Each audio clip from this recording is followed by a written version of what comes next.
দর্শক, ঢাকা ও ঢাকার বাইরে জ্বালানি তেলের সংকট ও সরবরাহের আরো খবর জানবো। শুরুতে ঢাকার রাজধানী বিজয় সরণিতে যেতে চাই, সেখানে রয়েছেন সহকর্মী মাহবুবুর রহমান। মাহবুব, কি অবস্থা দেখছেন আজকে?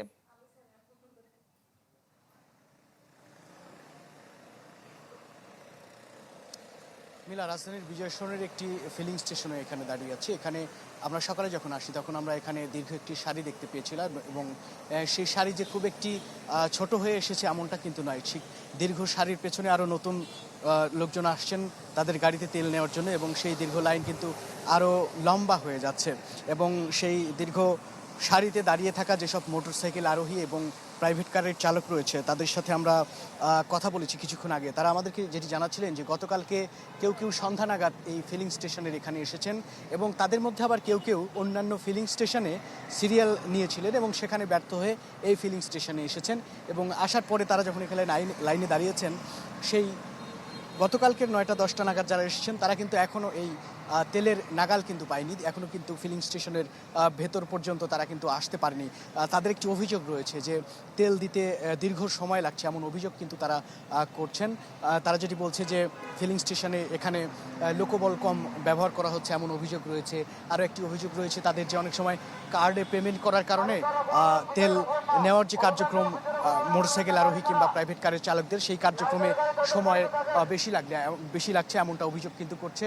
তবে মিলা, এই চিত্র কিন্তু শুধুই রাজধানীর নয়, আমরা সারা দেশের সবগুলো জায়গাতেই কিন্তু ঠিক একই রকম চিত্র দেখতে পাচ্ছি। তবে এখানে তেলের যেই সরবরাহ যেটি তারা গ্রাহকদেরকে দিতে পারছেন, কিন্তু ঢাকা শহরেই অনেকগুলো ফিলিং স্টেশন রয়েছে যেখানে তারা তেলের সরবরাহ তাদের কাছে না থাকায় তারা কিন্তু গ্রাহকদেরকে তেল দিতে পারছে না। এই জন্য তাদের মধ্যে কিন্তু আমরা অসন্তুষ্টি লক্ষ্য করেছি। তবে এই তেল সংকটের যে সমস্যা, এটি কিন্তু শুধু বাংলাদেশে নয়, বিশ্বজুড়ে মধ্যপ্রাচ্যে চলমান যে যুদ্ধ পরিস্থিতি এবং যে এই সমস্যার কারণে কিন্তু তেল সরবরাহের যেই লাইনটি রয়েছে পৃথিবীব্যাপী, সেই লাইন কিন্তু বন্ধ থাকার কারণে যেই সমস্যা তৈরি হয়েছে সেটি মানুষ স্বাভাবিকভাবে মেনে নিলেও তারা আসলে তেল নিতে এসে যে ভোগান্তির শিকার হচ্ছে সেটি নিয়ে তারা কিন্তু অসন্তোষ প্রকাশ করছেন।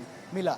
জি মাহবুব, ধন্যবাদ আপনাকে। আমরা একটু ভোলায় যেতে চাই, সহকর্মী জাকির আমাদের সাথে যুক্ত হয়েছেন। জাকির, রাজধানীতে আমরা দেখছিলাম সংকট এবং কিছু অভিযোগের কথাও শুনছিলাম। আমরা দেখতে পাচ্ছি আপনার ওখানেও দীর্ঘ লাইন, কি অবস্থা?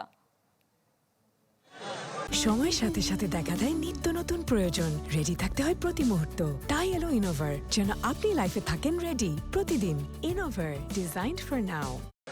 হ্যাঁ মিলা, প্রতিদিনের ন্যায় কিন্তু আজকেও আমরা দেখছি যে শহরের এই রোমানেন্স পেট্রোল পাম্পটিতে বাইকার সহ বিভিন্ন যানবাহনের দীর্ঘ সারি আমরা সকাল থেকে দেখেছি যে এখানে বাইকাররা দূর দূরান্ত থেকে এসে তারা তেল নেওয়ার জন্য অপেক্ষা করছে। আজকে শুক্রবার, অর্থাৎ একটু বন্ধ তারিখ হওয়ার কারণে কিন্তু পূর্বের ন্যায় আজকের যানজটের অবস্থা বেশি দেখছি।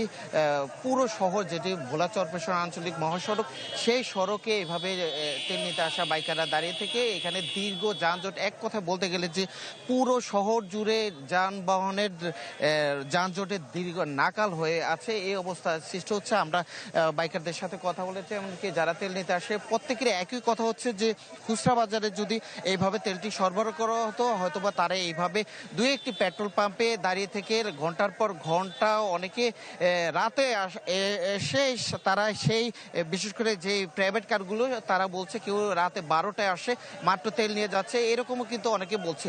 এটি যদি খুচরা বাজারে তেলটি সরবরাহ করা হতো হয়তোবা এই ধরনের দীর্ঘ লাইনে দাঁড়িয়ে তাদের ঘন্টার পর ঘন্টা অপেক্ষা করে তেল নিতে হতো না। এমনটি কিন্তু প্রত্যেকটি বাইকার সহ প্রত্যেকেরই একই অভিযোগ। আমরা তাদের সাথে কথা বলে ঠিক একই কথা তারা বলছে যে আজকে যেভাবে তারা দূর দূরান্ত থেকে এখানে এসে তেল নিচ্ছে, সেইভাবে যদি তারা তাদের জায়গায় তেলটি পেত, যেমন খুচরা বাজারে তেলটি যেভাবে বিক্রি করা হতো সেভাবে যদি তারা তেল পেত হয়তো বা এইভাবে পাম্পের লাইনে দাঁড়িয়ে থাকে। তারা বলছে যে পাম্পগুলোকে সুবিধা দেওয়ার জন্য সরকার এমনটি করছে, এমনটি কিন্তু তারা অভিযোগ করছে। বুঝতে পেরেছি, ধন্যবাদ আপনাকে। আমরা একটু নরসিংদীতে সঞ্জিত সাহা আমাদের সাথে যুক্ত হয়েছেন, সেখানকার চিত্রটা জানতে চাই। সঞ্জিত। মিলা, তেল নিয়ে কিন্তু যে তেলিস্মাতি শুরু হয়েছে সেটা কিন্তু এখনো নিরসন হচ্ছে না এবং যুদ্ধের যে প্রভাব, সেই প্রভাব কিন্তু ইতিমধ্যে বেশ ভালোভাবে পড়েছে এবং এই চিত্রটা আমরা কিন্তু পেট্রোল পাম্প গুলাতে দেখতে পাই এবং নরসিংদীতে যে পেট্রোলিয়াম জাতীয় যেই তেলের চাহিদা রয়েছে সেটা কিন্তু চাহিদার তুলনায় যোগান খুবই কম এবং তার প্রভাবেই কিন্তু এই পেট্রোল পাম্প গুলাতে কিন্তু যানবাহন যারা রয়েছে তাদের কিন্তু দীর্ঘ সারি আমরা দেখতে পাচ্ছি এবং এখানে মূলত রেশনিং পদ্ধতিতে তেল সরবরাহ করা হচ্ছে, অর্থাৎ এই নরসিংদী যেসব পেট্রোল পাম্প গুলা রয়েছে সেই পেট্রোল পাম্প গুলাতে প্রতিদিন তেল দেওয়া হয় না, তো একদিন পর পর তেল দেওয়া হয় এবং চাহিদার বিপরীতে যে পরিমাণ তেল পায় সেই পরিমাণ অনুযায়ী তাদের কখনো মোটরসাইকেলে 200 টাকা 500 টাকা বা যানবাহন বুঝে কিন্তু সেই তেলটা সরবরাহ করা হচ্ছে।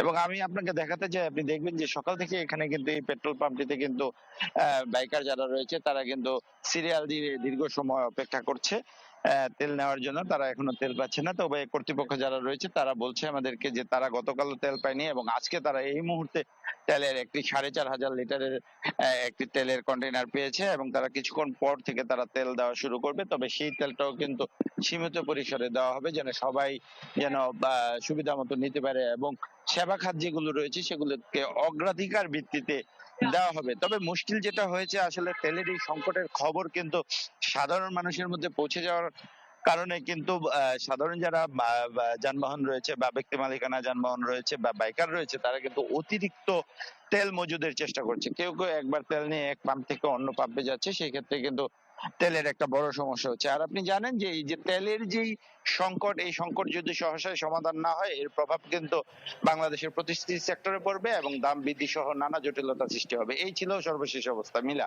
জি সজিত, ধন্যবাদ আপনাকে। দর্শক, ঢাকা ও ঢাকার বাইরে থেকে জ্বালানি তেল সংকটের খবরাখবর জানাচ্ছিলেন আমাদের সহকর্মীরা।